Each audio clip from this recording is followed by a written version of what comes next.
সংবাদ সংবাদ আজ দুপুর 2টার সময় স্থানীয় রুমকা বড়বিল কুনারপাড়া নিবাসী জনাবে সুলতান আহমদ সাহেব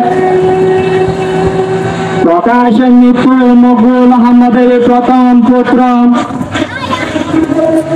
প্রকাশে গিয়াসু সদাগরের আব্বাজান নিজ বাসভবনে ইন্তেকাল ফরমায়া আছেন। ইন্না লিল্লাহি ওয়া ইন্না ইলাইহি রাজিউন।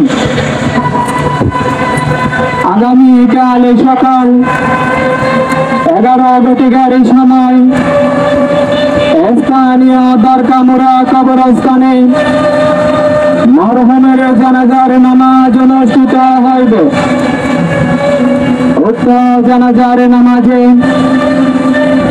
আপনারা দলে দলে শরীক হয়ে মরহুমের রুহে আত্মার মাগফিরাত কামনা করুন।